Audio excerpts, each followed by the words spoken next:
Nature Breakthroughs with Dr. Wild Ben Goldman.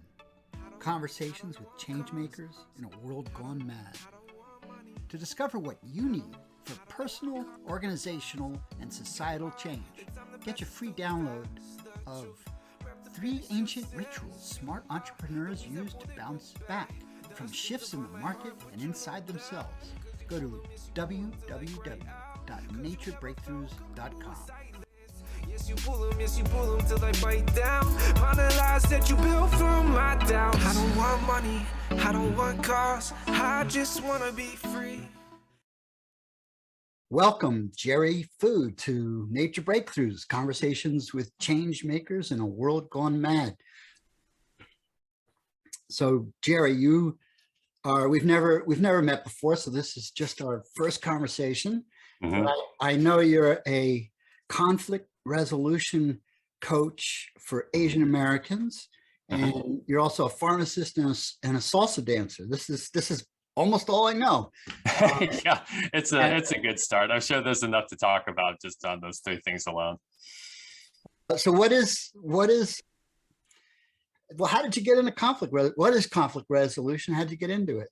Yeah, there's a couple different facets to that story. The first is, you realize when someone's upset with you, you got to do something about it, right? It's like, oh, I don't like this person being upset with me. So after some pretty rough customer service incidents in retail pharmacy, you realize whatever formula that was given to you isn't really good for long-term health. And so even as I moved away from that setting, I jumped into other job situations where I realized very quickly, if I didn't get better at this, the problems I was dealing with wouldn't get better on their own.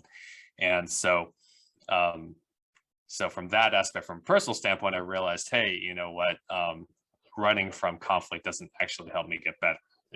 And so I had to, go through the humility of, okay, let me read some books on it. Let me ask some friends for help and get some feedback on things I didn't want to admit about myself.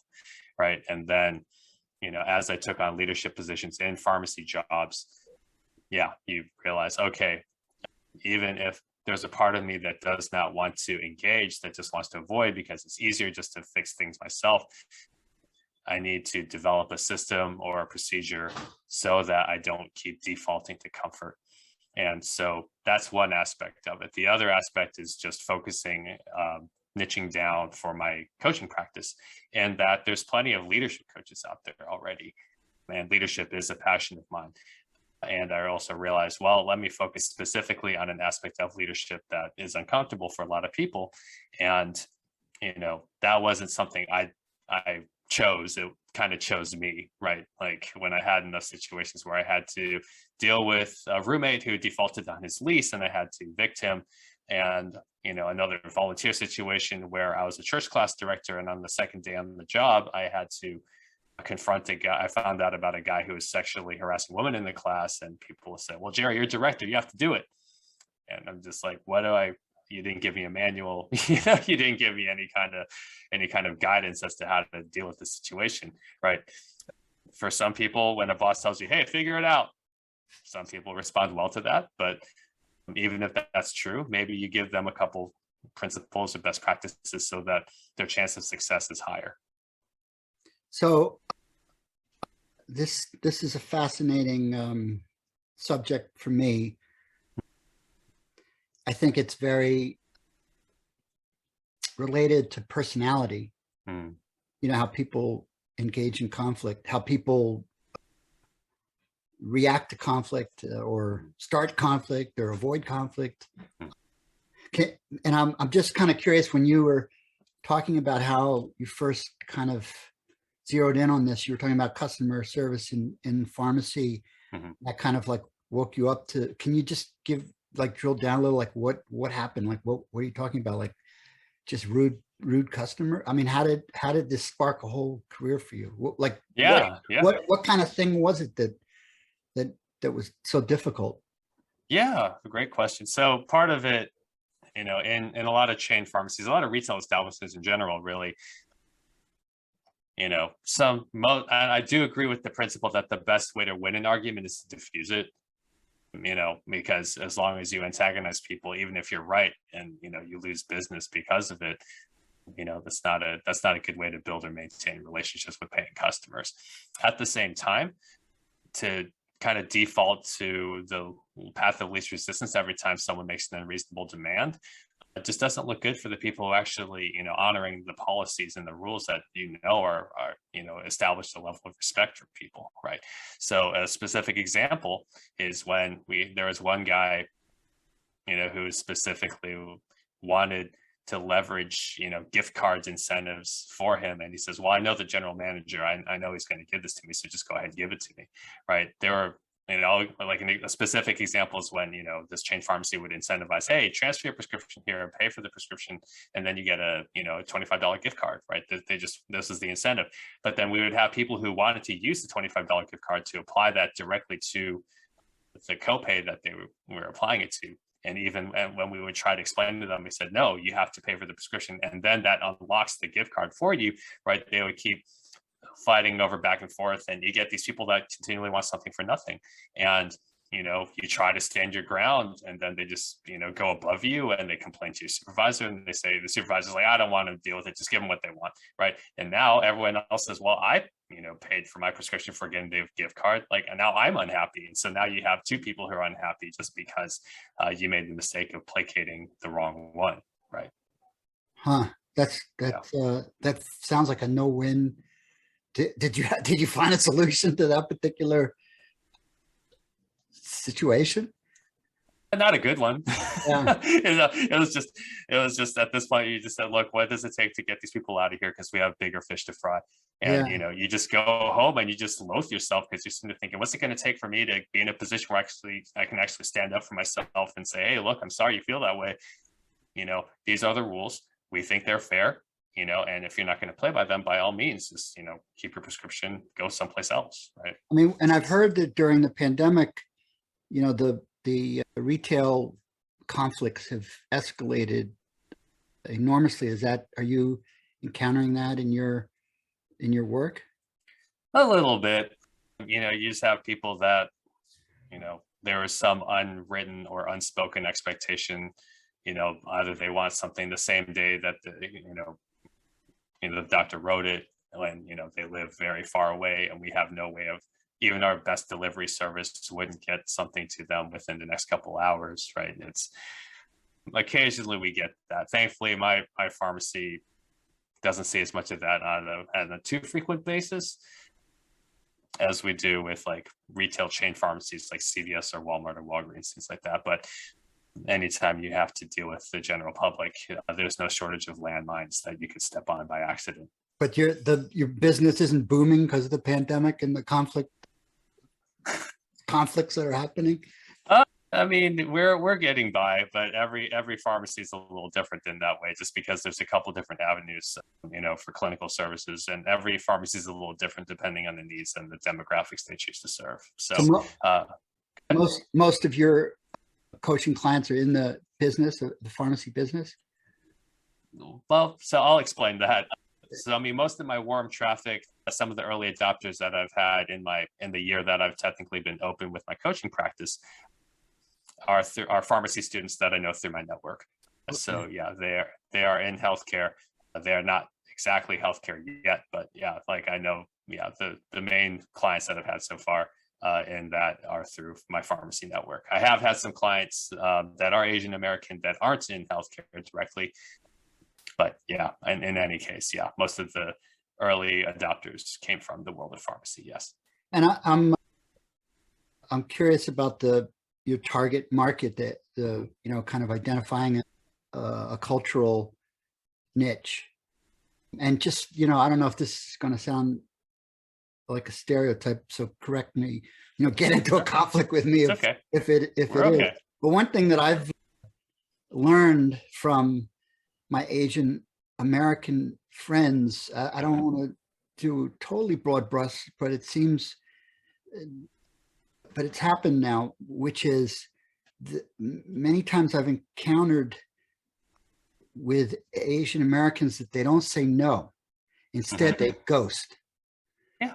And for me, like from like a Jewish background, like we love to say no. We love to directly, you know, I mean, I kind of, my cultural background is to be very direct, and I found it so confusing to be like, to not get an answer. Yeah. And I don't know where, but someone told me, or I feel like I've learned that that's a cultural thing, that a no response is very, I don't know, that's like a cultural thing. Is this true? Am I saying something out of school or? No, you're on point. I used to be one of those guys, you know, Yeah. just be like, oh, because basically, right, this is the short-term thinking that a lot of, you know, Asian culture falls into, right? Because we're afraid of the initial conflict of saying no, and to say, hey, you know, let's say you invite me to a movie. Hey, Jerry, you know, we're watching this movie on Friday. We're going to go see the new Marvel blockbuster. Would you be interested in joining us, right? And for me, let's say I have a prior commitment that night, right? Yeah. And I'm just too tired or something like that. But that feels selfish because, you know, you are inviting a chance to spend time with you because that's meant as a compliment, right? Oh, hey, Jerry, you know, I think highly of you. You know, let's spend some time together. Let's watch this movie together. And, you know, for me, I am afraid to say no, right? Because I'm afraid to admit, well, you know, I just don't have the energy to, or I have something else.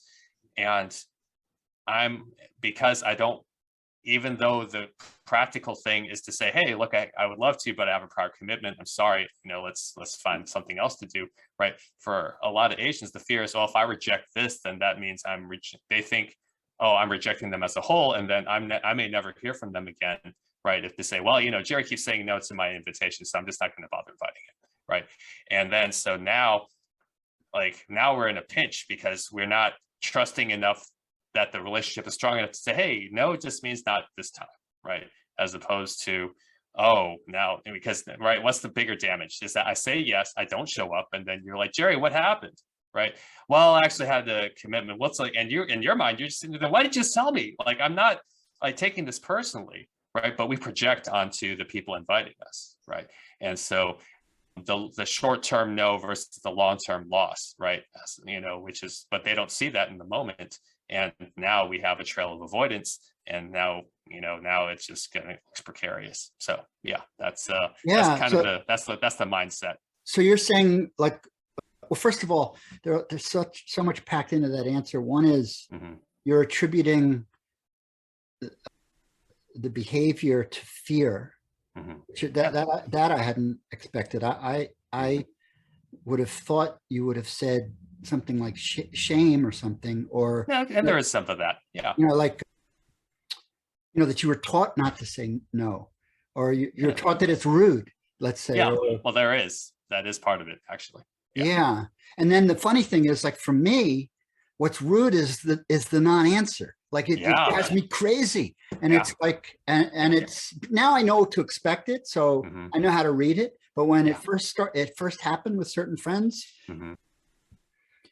it was just like, it's actually almost the opposite of what you're saying. For me, it was like a total rejection, rather than just saying, no, I can't do this, or this won't work, or, you know, just anything, any kind of a no.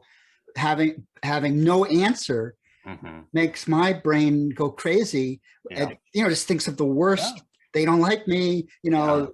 Just I spin into the worst. I mean, it's almost like has the opposite effect of what you're trying to have. That's the irony. Absolutely. Yeah. Do you know Lencioni's work? Tell me more about it.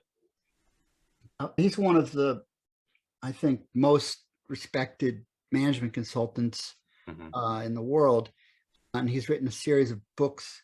Patrick Lencioni, and he's written a bunch of famous books, where I think the most famous one is something like 5 Dysfunctions of a Team, and he has this like pyramid of what's required for great leadership.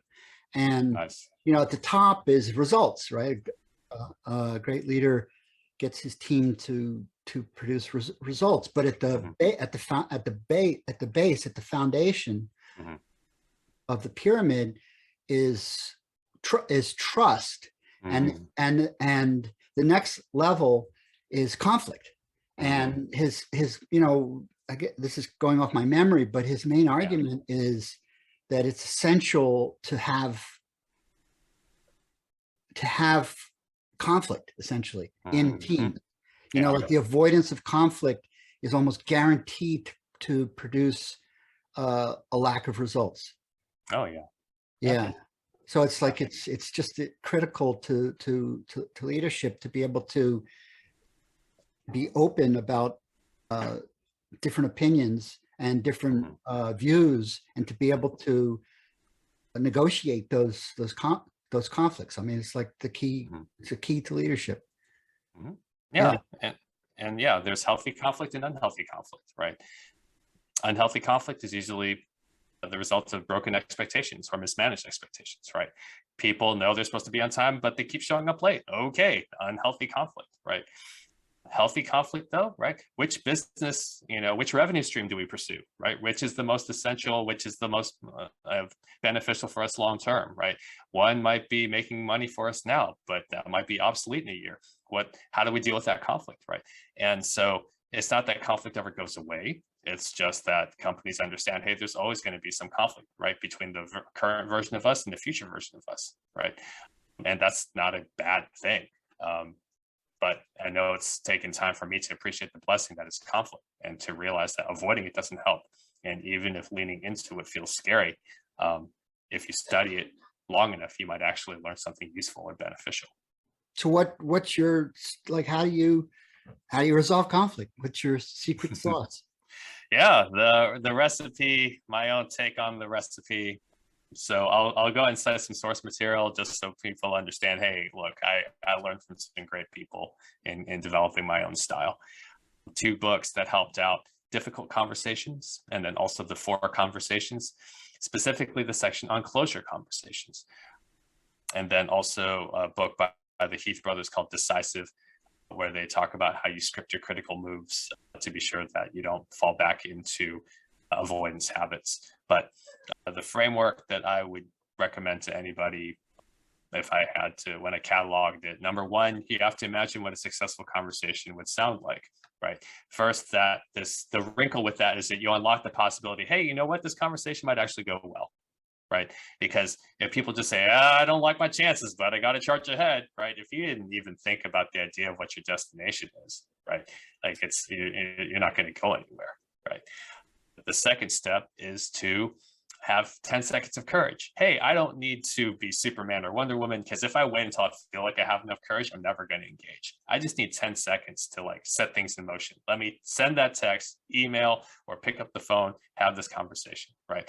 And just make sure that you have to lock the gate behind you, so you don't run back and say, oh, shoot, maybe I didn't want to do this, right? You got to say, well, nope, that gate's locked behind me. I got to keep moving forward, right? I'm in the ring. They're not letting me back onto the sideline. I better get this going. But the third is to script your critical moves, right? Make sure that you jot down everything that you need to address, everything that's on your mind. And then once it's out of your head and on paper, now you can organize it into a logical flow, right? You can account for anything that you might have missed earlier. And then step 4 is to rehearse, right? You want to role play with your friends who can be the boss you're trying to get a raise from, or you record yourself on your phone or practice in front of a mirror. Do I project confidence? Do I project calm? Am I composed when I say these things? Have I justified this in a diplomatic way? And then 5, once you've done the homework and you've rehearsed things, and you got to do it, right? Go in curious, right? Go in and gently but intentionally, put on the table what's on your mind. Hey, there's a situation that we dealt with. It didn't go as planned. Like, this project is late, or, it seemed kind of sloppy in some areas. What happened here, right? When you go in with a detective mindset, right, and you say, hey, I'm just curious to know what happened. Let me just shine a flashlight on some key things that I thought I communicated better, but clearly, didn't add up. Help me understand, right? I don't know everything. I only know my side. Can you tell me yours? And those resources you mentioned, I'm a fan of a lot of them, although my memory is a little still. But I remember, like, the Difficult Conversations. If I remember correctly, like, the key point of it is there's kind of like 2 sides to communication in a way. One is like, and I might be misremembering this, but there's kind of like an outside game and an inside game. There's like what's said, and then there's the kind of, I forget the words that they use, but there's the, kind of the underlying motivation for, you can say this better, but there's like, when you have a difficult conversation, it's not just an argument over the facts, but it's that people have, there's like a backstory to the position someone's taking, right? Yeah. I forget what the word that they used for that was, but and I think, in many ways, the most difficult conversations are when one or both parties don't really fully understand their backstory. So they're invested in something, and until there's a way through the conversation to get the self-awareness of what's motivating them to say what they're saying, it can be impossible to. Am I misremembering that? No, there's an external story, right, and an internal one, right? Yeah. Because the external situation is my friend, like didn't show up for the movies as we agreed to, right? Yeah. That's the external situation. Then there's an internal story. Oh, my friend, didn't show up, and now I feel disrespected, right? Because he did not honor the promise that we agreed to make to each other, right? And so, right, that's the backstory that we feel justified in, but just because it's justified doesn't mean it's accurate, right? Maybe the friend had an emergency come up. Oh, hey, sorry, I didn't text you earlier. My mom had to go to the hospital, for a medical emergency. And now I feel like crap, right? Because I didn't even say, hey, man, I missed you at the movies. Can you, was there something going on that I need to be aware of, right? Like, and curiosity, right, can cure a lot of those symptoms, because when you realize, hey, I don't know the whole story, I feel angry, or I feel disrespected, or I feel disappointed because, I was looking forward to spending time with my friend watching this movie. But now there's a whole other side that I don't know, but let me be careful and show compassion and say, hey, he's my friend, there are things that happen in life. All right, let me go look into it so I don't get angry over something that didn't actually happen. But like, it requires, I don't know, to push through that requires self-awareness on both sides. Because I'm just thinking, in that kind of situation, let's say, let's talk about that. Like, so it's like, okay, so there's this behavior that this friend is he's not reliable, or she's not reliable. She'll say she's coming and then she doesn't show up, or she, I invite them and then they don't answer. And then, like I can tell you, like, when this kind of things happen to me, I don't, since you're focused on the Asian American thing, I've decided not to confront, not to say, hey, why aren't you answering? Why are you ghosting? Because I'm pretty sure that pushing won't get an answer. And partly because it's, they'll just retreat even further. That'll actually end the relationship. Fair enough. Yeah. And part of it might be that they're not fully self-aware of why they're doing it, or may not even, there's certain things like that. Like, I don't know what to do. So I guess at that point I'd go into avoidance mode. Just like, you're like, well, yeah. You're like, oh, that's what they're doing.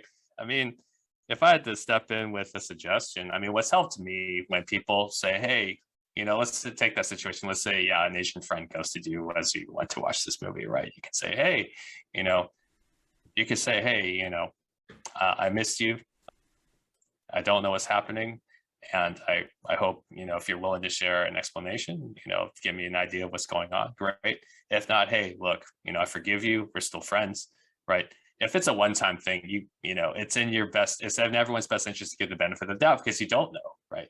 Yeah. But if they've established a pattern, okay, now, hey, you can just be very curious and humble. Say, hey, like we've set 2 appointments now to hang out, and I was really looking forward to this, and for some reason it fell through. I don't know the whole situation. Could you please, share your perspective on this, right?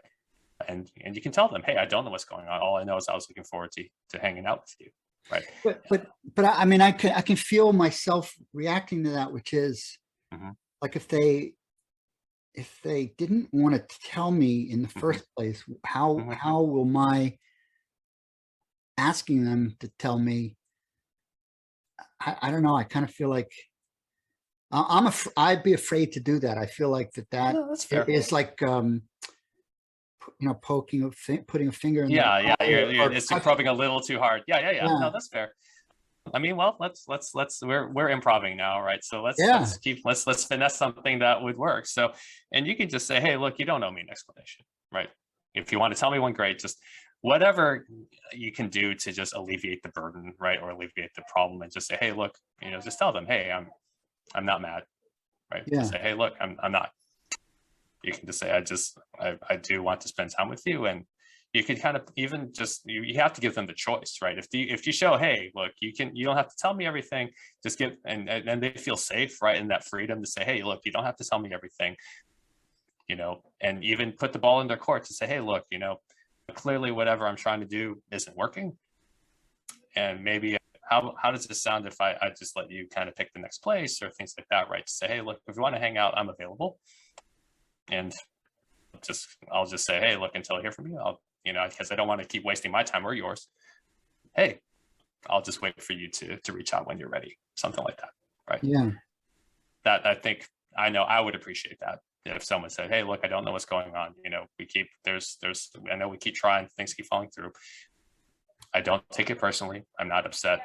I just want to be able to be sure that we hang out sometime, and I'll let you decide how that's best done on your time and terms. Cool. Well, and I don't mean to keep poking on the whole okay. No, this is fine. this aspect of my experience with some Asian Americans, but is there other, I'm super interested in, I'm both interested in and annoyed by, and like the whole identity issues in America feel so prominent in. So I'm curious more to kind of go into that for other aspects of that target market that makes it an interesting that makes it interesting for you, or that of course, you can delineate, like, or sure, I can elaborate. Yeah.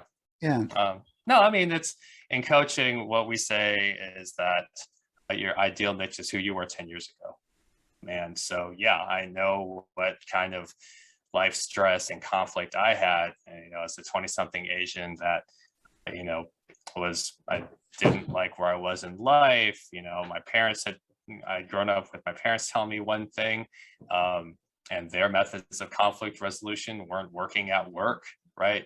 And, I have a job as a pharmacist. I'm making good money, but why am I not happy? Like, I thought this would be enough, right? I went to a competitive, undergraduate university, like my parents told me to, right? And you play by these rules and you realize it doesn't leave you satisfied. And so, you're asking yourself all these questions, right? So yeah, the target demographic is people, Asian Americans in their late 20s, early 30s, that realize, hey, what do I even want anymore? Because what was told to me isn't necessarily holding up. It was met with good intentions, right? This deferred life plan that, delayed gratification, which still has its merits. But yeah, that's kind of the heart I have for when people say, I know, what do I tell my parents when I don't want to be a doctor, right? What do I tell my parents when I don't want to marry the woman they have lined up for me? What if I, live in a part of the country or do work that they feel is dangerous and risky and not safe in their eyes, right? Like, I mean, I'm dealing with it right now.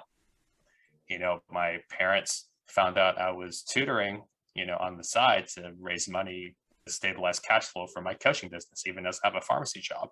And my dad calls me and he's asking me, why are you doing this? Like, you have a job as a pharmacist. And I didn't tell him all the, like work drama I'm dealing with when, you know, insurance companies are trying to take back $50,000 in receivable income because they determined that, you know, in their eyes it was inappropriate. And, you know, so like the stability that my parents perceive from my pharmacy job isn't actually there. And, you know, all I can do is just tell them, well, thank you, you know, for being concerned about me. Right. And at the same time, like I'm the one that has to live these decisions. Like, you know, they want me to marry a girl. I'm the one that has to live with her. Right. Like you aren't the one. I can't keep doing things just because, you know, this is what you think I think will make you happy. Right. But there comes a point where I know I'm have to, you know, captain my own ship. And so, yeah, I have a heart for people in this demographic that are realizing, hey, you know, like I grew up in one culture, I'm experiencing another one now. The things don't jive, and I, you know, I need to figure out how I'm going to resolve this in my own life. Fascinating. Very interesting. Yeah, I mean, it's easy for Americans to just dismiss the differences. And so it's great to get a window to look into that. I didn't anticipate you would have focused on that, but you know, it's funny, like you know, I have 2 children and they're in their 20s, and it's almost the opposite. It's like they're everything that they do, you know, feels to me like it's trying to show me that that they're independent of me, you know, that they know better than I do, because I'm Not better than our parents. we always what? We always know better than our parents. No right? better. Yeah, no better. Maybe. Yeah. Maybe that's always true. But there's not the I don't know. I don't know that there's as much, you know, I think it sounds like there's more deference in the Asian culture to, you know, there's more respect of elders, I think. And it feels like there's very little of it in my family, for example. And I don't think I had much of it either when I was young, you know, in a way. It wasn't cultivated in the same way, you know. So is that a big part of what you see, that the American culture is like, has no kind of respect towards the elders, and the Asian culture has or different Asian cultures have more of that, and that's a conflict that then young Asian Americans have when they enter the work world? Oh, that's a great question. I mean, this is something that we could have a whole nother episode off of. And I mean, because here's the thing, right? I've noticed, like, just because you're taught to respect your elders doesn't mean your heart's in it, right? Yeah. That's part of it. And at the same time, right, when is seniority really respected, right? You know, when we have people like John Maxwell, right, or other people that have shown a track record of, hey, like service and success, right? Now all of a sudden, yeah, we for some reason, as Elizabeth, you know, Roosevelt may say, you know, you don't feel inferior to anyone without your permission, right? You have to consent before you decide that someone is higher than you, right? But I think, you know, on one hand, do we respect the life experiences that our elders bring? Do we appreciate that, right? Because my parents technically have 30 plus years of life experience that I don't have. And I can gladly cite an example for you. At one point, I let an older guy I knew at my church mentor me. And it wasn't about sharing his experience so that I could enrich my life and make choices as to which, you know, things I wanted to draw from his life that would, you know, help me be the best version of myself. He just wanted to make a clone of me. He's like, you know, you shouldn't drink, right? You have to believe in creationism. Like, these are things that he would insist that I embrace. And I'm sitting there thinking, why is it so important, right? And he would explain himself and I wouldn't appreciate it, right? And it's just dangerous, because on one hand, yeah, you don't want to just dismiss someone who's elderly as obsolete, because yeah, like if I met someone who's an Auschwitz survivor, you can bet I'm going to be very glued to their stories, right? Because I know that they have something insightful and useful to say, right? But you know, when elderly people, I guess, feel entitled to say, hey, you should listen to me just because I've been around longer than you have. Okay, yeah, I'm definitely going to probably ignore you, right? When there is a sense of, hey, you know, maybe the younger generation, ideally they would say, hey, let's, you know, elders have a spot in our lives that we need to appreciate. We want to respect veterans. We want to respect, people who have, things that we can learn from. Like, we want a posture of humility. And I hope that the elders have a position of generosity and freedom to say, hey, you know what, I'd like to pass on a legacy. I'd like to, share things that, I hope that the younger generation will embrace for themselves. And I'm okay with the fact that, even if they say no or we disagree, at least there's dialogue there. Yeah, you're right. It is like a whole big conversation, because and maybe this is more about me, but I do feel like I'm entering the elderhood, and there's a big feeling of obsolescence. I'm not sure what this has to do with conflict resolution or anything, but yeah, maybe that's a whole different topic. But it is improving. We're good. Yeah, it is interesting that is something I hear and read about various Asian cultures, that there's more of a, respect not only for elders but for ancestors. More concern about that. And whereas like the American myth is all about disruption and just getting and kind of moving forward, and it's the youth culture. And yeah, it doesn't really, well, it doesn't suck until you become an elder. Yeah, I mean, it's, I'm happy to tell people, I said, look, my parents came over from Taiwan, right? And had they not, I mean, I'm sure there was conflict between them and their parents, right? Oh, why are you going to the US, right? Yeah. Like, stay here, stay with family. We're supposed to be invested with family. And, they took a chance, right? They came over here for grad school to try to make a better lives for themselves, especially since they were tired of the communist threat. And, that's a whole other side thing. But, now I'm in the same boat, right? On one hand, I would be where I am if my parents had not invested in me, right? And even as I resent some of the tactics they use in order to motivate me to work hard in school and, learn musical instruments I didn't appreciate at the time, right? I didn't know I could quit. So I guess that was a good thing, because now I'm actually reaping the benefits of that musical training now. But at the same time, yeah, like, at one point, do I say, yeah, okay, mom and dad, thank you for this. I'm ready to stand on my own 2 feet. And now, you don't have to worry about whether or not I'm going to really feel the full weight of my mistakes. Like, you don't have to shield me from this anymore. We can just be friends. You can be a consultant. If I need advice from you, I'll be happy to ask it. And until then, just trust that you raised me well enough to handle things, right? It's kind of like, what you said, right? Like, you, as a parent, you're ideally working yourself out of a job. At some point, your kids should not need your direct help or assistance, right? That makes me think, when you say we can just be friends, can I ask you how old you are? Yeah, I'll be 42 in January. Okay. And when did the we can just be friends conversation happen? Oh, it hasn't. That's I mean, that's because, in Asian culture, that's not really a thing, right? Well, It's just more of like, I was going to say, to me, that's a huge, difficult conversation. And it did absolutely. happen. And I know, like, when I had that conversation, Mhm, like with my father, mhm. it caused it was actually, the relationship ended. Hmm.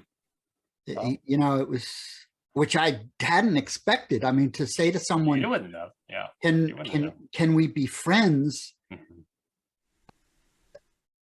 for that to yield in a termination was the furthest thing from my mind. Is what that's what would happen. But that's what happened in my case. Wow. And talk about a difficult conversation. Yeah. I think that's probably a conversation that every human should have. And I wouldn't be surprised that most don't ever have it. Yeah. I mean, on one hand, your dad's always going to want to be your dad. My parents are the same way, right? My mom has an opinion on how I should spend my time and what kind of girl I should marry.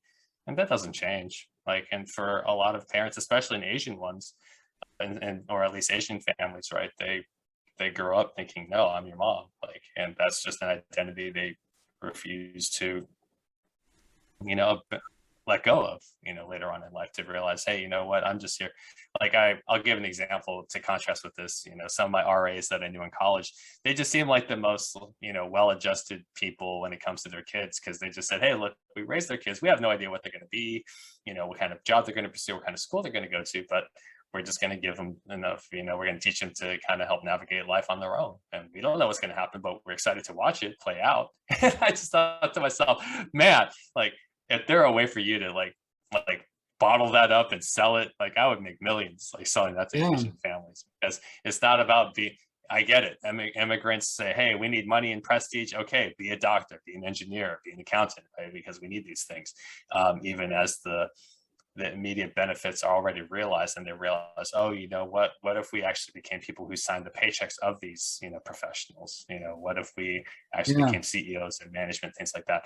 And so, you know, for what it's worth, guys, you know, it's easier said than done always to say, oh yeah, just have a, you know, why can't we be friends conversation? And obviously in your case, right, you know, you didn't know what would happen, but if anything, I would just celebrate the fact that you had the courage to have this, to say, hey, Dad, you know, I think we need to, you know, I think it'd be good for us to kind of adjust the relationship a bit.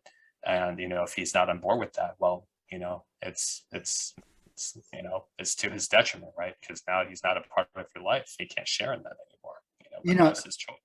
And you know, maybe it was courage, but it's also, I think, my personality that I gravitate towards, you know, being direct, and which has its benefits in it, and it can have its negative consequences. But I don't know that I wouldn't, if I could go back, I think in retrospect, I'm still glad I asked. Oh yeah. I'm not glad about the consequence, but I don't think it would have helped things to not have had the conversation. Yeah. But I remember part of it was, you know, that, you know, there was a time when I relied like on my father for advice, you know, and he would, you know, this is like, I think pretty typical in a relatively healthy relationship with a parent, that they, you know, they advise you and they guide you, and it's useful. Even if you fight it, you still seek it, you know, even if you don't listen, you still seek it in that. And then there comes a point in maturation. With me, it happened in my 30s, I guess, where I realized his advice wasn't working for me anymore. Like, it was not good advice. And not to say that it was bad advice, you know, from an objective perspective. It was just not working for me. And I realized that was all there was in our relationship at that point, was like an advisor thing. And so I was like, I don't want his advice anymore. And so if I don't want his advice, what is left of the relationship? So I felt like it was necessary to have the conversation. That, you know, like, can we try to reestablish something so that, you know, like a friendship? And, you know, whatever it triggered in him, he ended up ending not only his relationship with me, actually, he ended his relationship with all of his sons. And I think it was partly provoked by that conversation. So do you have advice on how to, first of all, do you, I don't want to, you know, I'm not doing this to talk about myself. I'm doing it because I think it's a conversation that every child needs to have at a certain point with a parent, you know, and it probably happens around, you know, different ages for different people, but in the around the 30s is when it needs to happen. And are you, and it sounds like it's in the background of what you're doing. Do you have any advice? Well, first of all, you said you haven't had it yet. Is that because you don't think it's necessary? It's necessary for sure. I mean, and this is, you know, whether this is a knock on my credibility or not, I just want to tell people, hey, look, I'm in the middle of this with you guys, right? We all struggle with this, right? And, you know, for me and my own journey, I'm still a work in progress, right? You know, I didn't move out of my house until I was 30, right? My mom actually encouraged me to move back home after grad school. she's like, hey, look, just, let's pamper you for another 6 months. And, we got this girl lined up for you. And then, yeah, move forward with your life. And I'm just thinking, I hate this. I hate this. I hate this. Eventually just, because I was so conflict averse and I just sat in my room just feeling sorry for myself. Eventually the girl that they lined up for me moved on. So that window closed. And then, it wasn't until I got shook up by a really bad customer service incident where I realized I can't stay home. I can't stay at this job that I hate so much. I have to move out. And, when I actually got a chance to move out and move from Tennessee, where I was living at the time, to Houston, my mom, she actually, she cried. She was just like, I can't believe like this is happening. But even then, the emotional ties are still there, even if the physical ones aren't. Right. And so, yeah, for people, it's going to be different every time. And you don't know what you're going to trigger when you try to have this conversation. So yeah, all that to say, right, the question then becomes, yeah, at some point, what would it take for people to be more inspired to have this conversation? Or how do we frame it in a way that shows, hey, Dad, I want you to know how much I respect you and love you. And I want to be sure that if you're going to be a voice in my life, that's really going to ring true, right? Maybe you sell the benefits of having this conversation, right? Hey, I want to be sure that we are showing respect to each other and that we're not needlessly causing conflict or fighting over things. Can we, would you be okay with redefining or exploring some ideas with me as how to really make this relationship, best for both of us, right?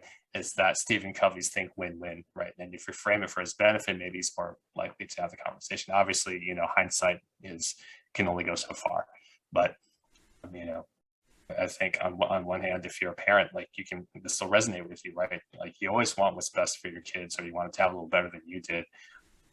And you want to step in and rescue them and keep them from, like making mistakes or dealing with fatal consequences, even as that in rescuing them, you're technically hurting them because now that's one less thing they know how to deal with on their own.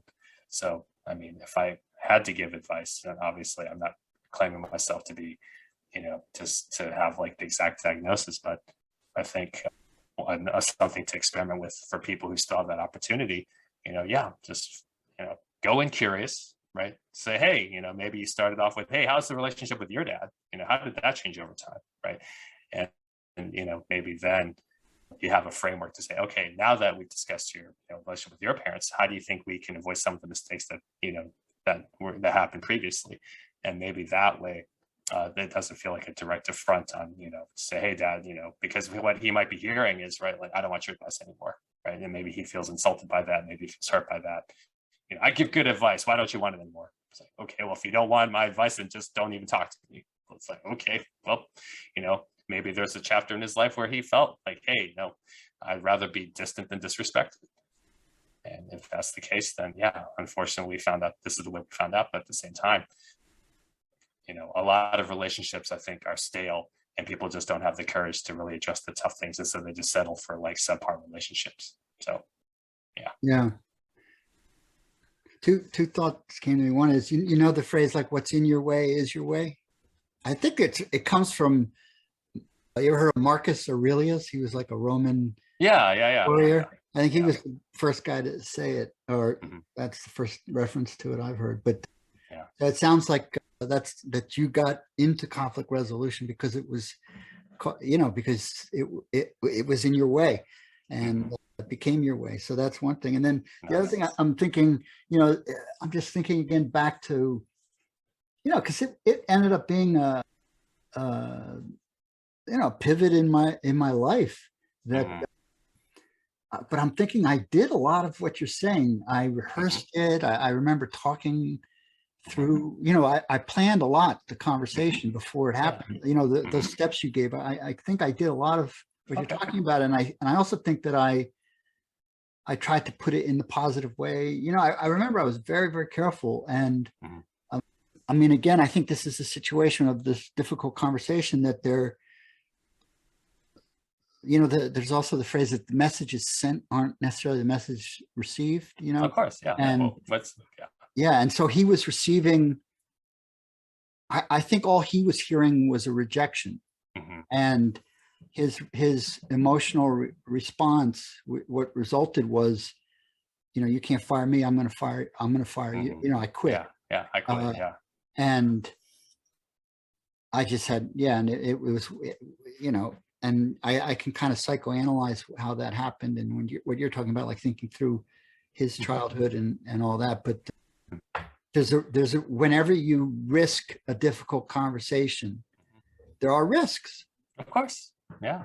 Yeah. And the outcomes can be, well, the outcomes, I think, kind of necessarily a difficult conversation means the outcome is unexpected, is unpredictable. Yeah. And that's part of the courage required to going into it, Yeah. And sometimes there's nothing you can do. There's no planning. There's Yeah. no better words, Yeah. It's just that, it's part of life. Having difficult conversations and introduces unpredictable, and like you said, it's like, that's the choice. Are you willing to settle for what's stale or not working, or are you willing to upset the Status quo. the status quo, with a probability set of it could get better or it could get worse. Yeah. I mean, I used to think that conflict was like you had like the wrong way, or two wrong ways, and then the secret right way that no one tells you how to do it until like somehow you like stumble across it, like, oh, it's in front of my face the whole time, right? Like the first is avoidance, right? Okay, like that's definitely wrong. Like that's never going to make the problem go away. Number two, you charge ahead, right? Oh, okay, fine, I'm going to put out this fire. It's just like, you didn't even come with an extinguisher or a hose. Like, how are you going to do anything? And now you made things worse, right? And then the third, I always thought to myself, well, no, there's just some secret way that people are just telling me. They didn't tell me how to do it, and they just, don't want me to find out. It's like, no, there is a way, and it usually involves a whole lot of failure to discover the actual success. And even then, right, you can have the best made plan, doesn't survive attack by the enemy. And, and the blessing is, right, I mean, it's still your choice to love your dad, right? You could still send Christmas cards and a handwritten card, just, hey, Dad, I know we haven't talked in a while. I know, we didn't end on the best of terms. And you know what? I still love you, Dad, right? And, I think time, mellows out a lot of people. And I'm not obviously here trying to prescribe a solution for you. That's not my place unless you ask for one. I mean, my dad has passed, so okay, well, there's still, it's still a matter. Even whether a person's alive or not, there's still these choices of how you remember them and how you, it goes on. Yeah. And, what if you flip this opportunity for your kids to say, hey, kids, exactly. I don't want this to happen to us. Right. And you can say, okay, this is the opportunity. This is the wake up call. I realized, hey, you know what? I want to be sure I don't cut you guys off or lose touch with you, because even if I'm not a direct influence in your life right anymore, I still love you. And I want to know what our terms are best for us. And I think, you have a wonderful opportunity there based on this lesson from your dad. Well, and if we have children, the table's turned and you're faced with the same, it's life gets, it's a cycle. It's weird. It becomes very weird.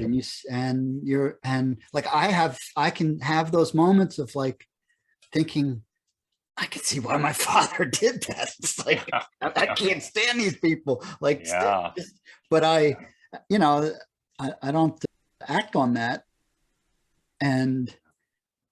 But it's not like it's clear, it's not like when you said, well, you can know how to do things now based upon what happened then. It's not that clear. It's still just as difficult to figure out how you navigate, even you know, if you've gone through something before, at least, Of course. yeah.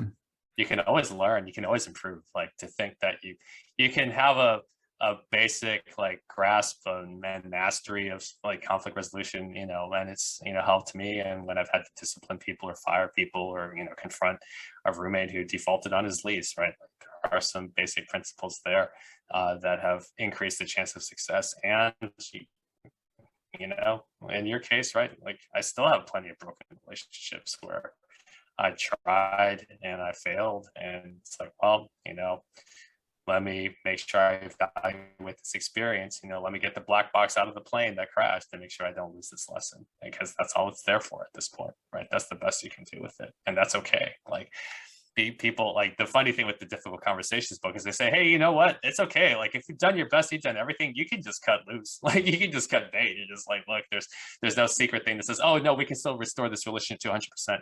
If people have bankrupted their trust account with you, you are not obligated to still leave it open to them. And that sounds harsh for some people, but Yeah. I know this. And in certain situations, sure, you can extend as much grace as you want. It's your choice. And at the same time, I am not going to waste my time on people that are no longer going to waste my time on people that aren't going to, you know, reciprocate the same effort that I'm willing to put in to really make this relationship fruitful for the both of us.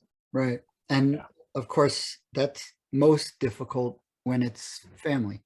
Oh, of course. Yeah. You That know, doesn't go away. it's not, I mean, there are situations where you have to exit, even if Yeah. it's family, but you know, most people Yeah. don't do that. But before we finish, I got to ask you about salsa. So how does salsa, Yeah. 5 bonus minutes, or a couple more if we need to, because I never get sick of talking about this. Yeah, salsa was in the same way of conflict resolution. You just kind of, you know, have to eat crap for like 6 to 12 months, and then finally you start seeing the fruit of all the seeds that you planted, right? The salsa journey started in college. They wanted to teach us salsa dancing for a spring formal my freshman year. It was a very bad lesson in hindsight. So that was part of the problem, is that when you teach a bad lesson, you're like, this is bad. I'm bad at this, and it's boring and it's frustrating. Okay, maybe I'll never get good at it. I was very much a pessimist at that stage in life. If I'm not good at it after 2 or 3 tries, I won't ever be good at it. And you know, that's a tough mentality, right? That's a pretty depressing one. And so halfway through pharmacy school, though, a friend of mine, I said, hey, you got to give another chance. And by then my grades had solidified. So I was like, okay, I'm going to spend more time like taking real lessons and going out dancing. And I actually got to a point where I really liked it. And then I graduated, moved to a city with no salsa dancing, and then got rusty, you know, struggled with confidence, you know, went through a really bad cycle of, oh, I miss it, but I'm not that good. And, you know, but, you know, I want to do it again. And then even after I moved back to Houston 11 years ago, most of my friends were into country dancing and not salsa. So this skill set stayed dormant for a while. And it wasn't until, you know, 7 years ago, I tell people, it just took one skilled, pretty blonde, and I saw her and I was like, I got to dance with her. And I brought my A game. I was locked in the whole time. And I said, wow, you know, why did I stay away from this for so long? And then I said, you know what, I'm back. I got to make this a regular part of my life. And so, yeah, and it's not without its challenges. I remember the first time I went to another dance social for myself, and not just at a friend's social, and you know, I got shot down like most of the night, and I just thought, well, you know, why did I pay $10 just to hear a no the whole night? But you know, do you give up or do you keep going back, right? And now, right, yeah, there's times when girls will pull me onto the floor, and there's other times girls won't give me the time of day, but it's okay. There's enough people there that respect me as a dancer in the community, and that's what you got to build on. So yeah, it's a lifelong hobby. I never would have expected for myself, but now it's just fun to help people enjoy dancing as much as I do. that's great. And I know I noticed on your website, you have a whole blog post on how salsa can teach you about conflict resolution, which I encourage people to go see. And how do people get in contact with you if they're interested in learning more about what you offer and working with you? Sure. Yeah, you can find me on LinkedIn, or the website you should visit is www.adaptingleaders.com. And there's a free guide you can download on how to handle hard conversations. You can schedule a complimentary 30-minute call. Just tell me what you're doing, tell me what you're up to, how I can help you. or you can check out the blog with, blog posts on useful literature or, life hacks. And yeah, just whatever capacity I can help you, whether you just want the free stuff or if you want a formal coaching package where you want more personalized attention to the challenges you want to respond better to. Happy to be of service. Well, this has been a really fun conversation, and we didn't have much conflict, so That well. we were avoiding. No, I don't know. No, we're okay. We dealt with some tough things, and I think we navigated them well. And yeah, there's no sense in, I don't think people came to these conversations to see a fight. I think they wanted to see some, useful information that we can glean and say, well, Jerry, that's not, and that's okay to say, hey, Jerry, I don't know if that device is enough. It's like, okay, well, let's try again. And that's fine. Well, this has been really great. I've really enjoyed it and hope to do it again. Maybe next time we'll plan a fight or something and try to entertain people that way. Absolutely. No, happy to stay in touch, and yeah, whatever we can do to support each other going forward, then I'd love to have more dialogue with you. All right. Thank you so much. Thanks for listening to the Nature Breakthroughs podcast with Dr. Wild Ben Goldman. To discover what you need for personal, organizational, and societal change, get your free download of 3 ancient rituals smart entrepreneurs use to bounce back from shifts in the market and inside themselves.